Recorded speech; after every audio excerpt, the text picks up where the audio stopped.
Денес официјално беше промовиран новиот селектор на македонската фудбалска репрезентација Гоце Седловски, кој доаѓа како наследник на Благој Милевски.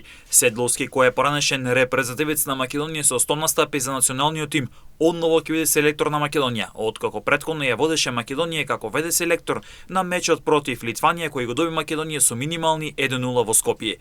На денешната пресконференција Седловски истакна дека за него ова е голема чест и најголема одговорност во кариерата, свесен е за очекувањата, а од тимот ќе бара максимален ангажман, храброст и желба за секој меч.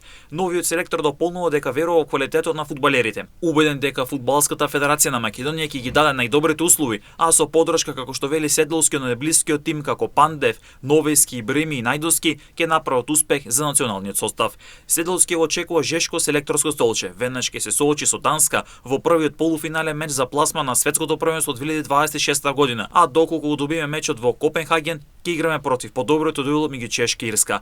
Познати и состава на стручен штаб на новиот селектор Гоце Седловски, кој како прв асистент ќе го има Борче Христов, втор асистент ќе биде Ерхан Селими, а па Гого Јовчев ќе биде тренер на голманите. Инаку Седловски ќе има договор од 2 години со опција исто да се продолжи на нови 2 години, а при тоа до јуни месец ќе го води Вардар. А тоа е така како што истакне претседател на фудбалската федерација на Македонија Масаро Мерагич, бидејќи не сака да направат штета кон клубот, а како што беше случајот претходно и со Горан